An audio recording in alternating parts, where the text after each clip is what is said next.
Hi guys, it's Mrs. Fordyce here from Bright Minds Middle School, and I am just so excited about today. I have so much planned in our science class. We're going to make sun clocks, and we're going to take them outside and see how they work. In our social class, we're going to do some group work. We're going to work on a Stranded Island game. In LA, I'm going to teach the kids how to do jot notes for research, and in math, we're going to be working on patterns today. I'm also excited because I know we're getting a new student today. Ian will be joining our classroom. I don't know much about him, but I'm very excited to meet him. And also, I've got to keep in mind three students in particular for today's lessons. We've got Leah. She's very easily distracted, and I have to make sure to keep an eye on her. We've got Luke. He's very smart and he finishes his assignments quickly and he gets ahead, and then with all his free time he tends to distract others. Then we've also got Noah, and he is such a good kid, but he's a little aggressive. He kind of tends to be a little bit of a bully, so I've just got to be careful today, especially with a new student in the classroom. Also, I have to keep in mind those PATs glooming over my head. You know, they're at the end of the year, and as much as we want to have fun, we always have them right behind us, reminding us to stay on track. I'll check in at lunch. Oh my goodness, guys, it has been a morning for the books. So, Ian joined our classroom today, and much to my complete surprise, he's mostly deaf. And that's not a problem, but I was not prepared. I just don't feel like he's going to feel included because I did not have the time to properly prepare to make him feel that way. I wish someone would have told me. I wish I would have been informed. I'm Googling right now. I'm Googling sign language, and I'm trying to at least figure something out for the day because I just want to make it through today and come prepared tomorrow. I don't know why no one told me. That's okay. That's okay. I've kind of been doing some shifting, and we're going to make things work. This morning in math, we worked on patterns, and Leah was especially distracted this morning. She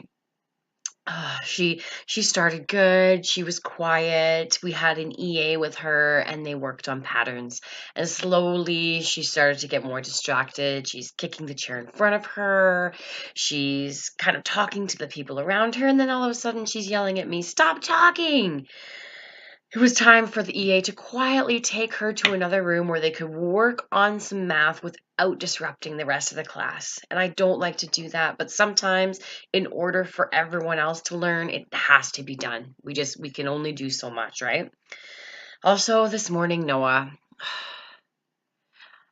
I knew that having a new kid at school would be a trigger for him to bully, and of course he was throwing paper at Ian first thing, and especially with Ian having a hearing impairment, I just feel like we don't need to place a target at all on him, and it's his first day. And we calmly removed Noah from the room, and we had to have a talk about bullying. Remind Noah that bullying is not accepted in our school, and under no circumstances he was to write an apology for Ian for tomorrow on his own time at home, and I am to read it before he gives it to him.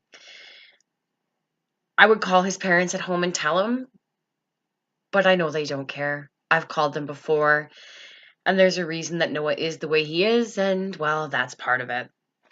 Just so you know, there's no kids in here right now. They're all out playing while I stuff my face. I gotta multitask for sure. Who knows if I'll get a bathroom break in today? I may just have to go in a cup under my desk. Just kidding. Anyways, then moving on to LA, we talked about jot notes. Now, this is important because the students are going to be researching. We're trying to make learners out of them, and we want them to be able to find the answers. If they don't know them, they can find them, but they have to be able to make their own meaning of it. So we worked on jot notes, and of course Luke, he was done right away, and then he started getting distracted. He started distracting those around him, so I actually mixed things up. I sent him to sit with Leah to help her, and then I sent the EA to sit with Ian and try and help him, because I feel like we need an adult trying to help him with the language barrier there, because he is hearing impaired. So for right now, that's what we're going to do, because, well, we have to adapt. As teachers, it's survival of the fittest, and this is how we're going to get through today.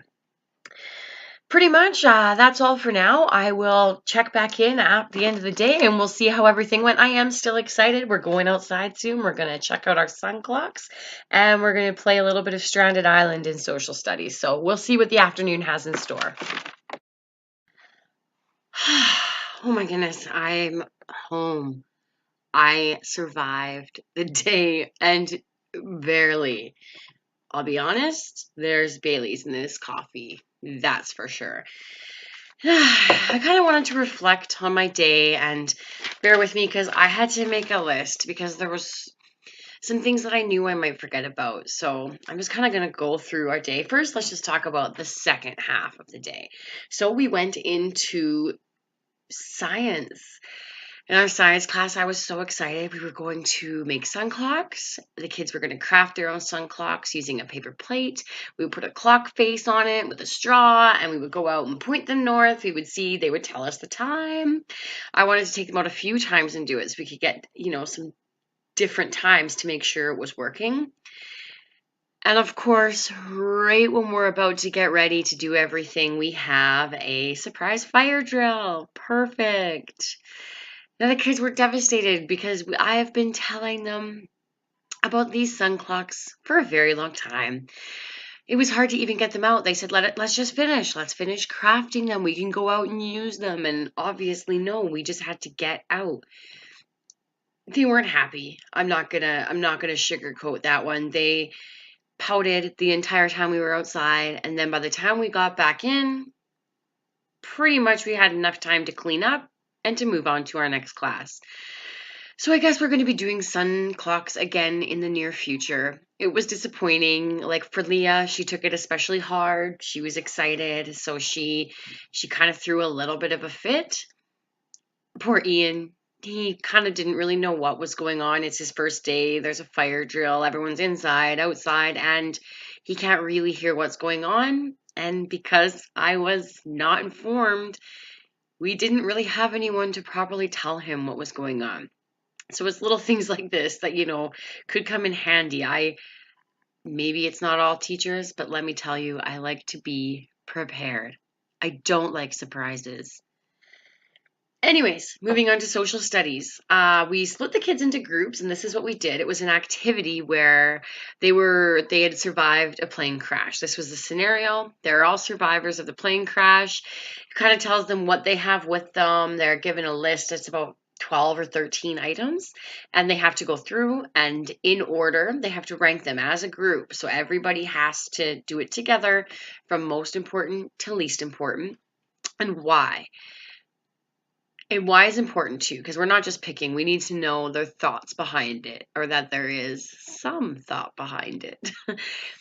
Watching different groups, some groups, they had no issues. They got right to it. And then there were groups that struggled and struggled and struggled to try and come to an agreement. And then when the pressure was on and there was only 10 minutes left in class, then they were on it and they started to vote and they started to kind of come up with things that would help them to make these decisions. Now, this is our kind of stepping stone into democracy. So we're going to use this to talk about different ways to come to agreements and different ways to make decisions for the country. And hopefully they'll be able to look back and they'll be able to say, oh yeah, I remember doing that, Mrs. Fordyce. Thank you so much for doing that. I'm not sure if they will, but they might not thank me, but hopefully they remember. It went pretty good. There were some hard times. Like, for instance, for Leah, I I am so happy that schools are doing inclusion, but inclusion is not as easy as it sounds. And sometimes we need to try method after method after method. And sometimes there's good days and sometimes there's bad days. And I think that's probably one of the most important things to remember is that tomorrow's a new day. And so whatever happened today, we need to just move on. So today wasn't our best day. We were easily distracted. We were very disruptive. We were a little bit rude. But tomorrow's a new day. So I do still look forward to seeing Leah tomorrow. Ian, our new student Ian, let me tell you, I am home. I've done some research.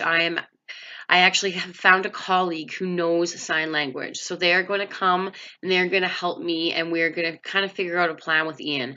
I've actually also found someone who can teach me sign language. So while that's not something that I can immediately make happen, it's something that I'm going to make happen because I want to form that relationship, because it's important in order for Ian to be able to be comfortable and feel welcome and in order to learn. So we're going to make that happen. Noah.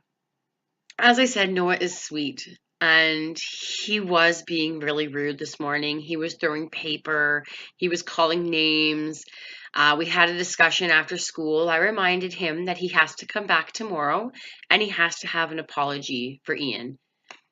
I need to be able to read it first because I just don't want any surprises. As I said, I'm not a huge fan of surprises. I know that Noah doesn't have the most support at home, and I need to remember that it's not the child I'm mad at, it's the behavior. And he is a sweet kid. I made sure to ask him before he left if there's anything that he needs from me, and to remind him that I'm here if he needs to talk, because there's a reason he's acting that way. And whenever he's ready to come talk to me about it, I'll be here. And I just need to keep reminding him that I am here. This is a really sensitive age, and I just need to make myself available for these students. I'm not sure if I even said PATs. We're in grade 6. Sorry. I didn't say that, but hopefully it's all coming together. And then Luke. We have Luke, who I wouldn't say there's any of these needs that are worse or better than the others. Luke is very gifted and he learns really quickly. And while that is awesome, it also can become a challenge. Today he got really ahead and he got really distracted. And because of our new student, Ian, for the first time, I teamed him up with Leah and I had him help Leah. And it was awesome. He jumped right into that role of peer teaching and he rose to the occasion. I think they formed a new relationship, and also Leah, it was probably her best part of the day. She was controlled, she was quiet. It was beneficial for the both of them, and I plan to try and bring that into the classroom as much as I can. We need to remember as teachers to learn from these things. So today I sit back and I think about this long, long day and how glad I am it's over. But I need to learn from it. I need to learn what worked and what didn't. And I need to not try and beat myself up too much about it. All I know is tomorrow is a new day. Tomorrow we are going to get those sun clocks outside. Because if we don't, the kids are going to still be mad at me. So that's the plan. Tomorrow we go back. I am prepared for Ian. I'm prepared to teach all of my students, and I'm prepared to try new methods to make sure that each and every one of them achieves the learning that needs to be done. They're all important and they all need my attention in different ways. And so I guess I just need to keep striving to find the different ways in which they need it. Until next time.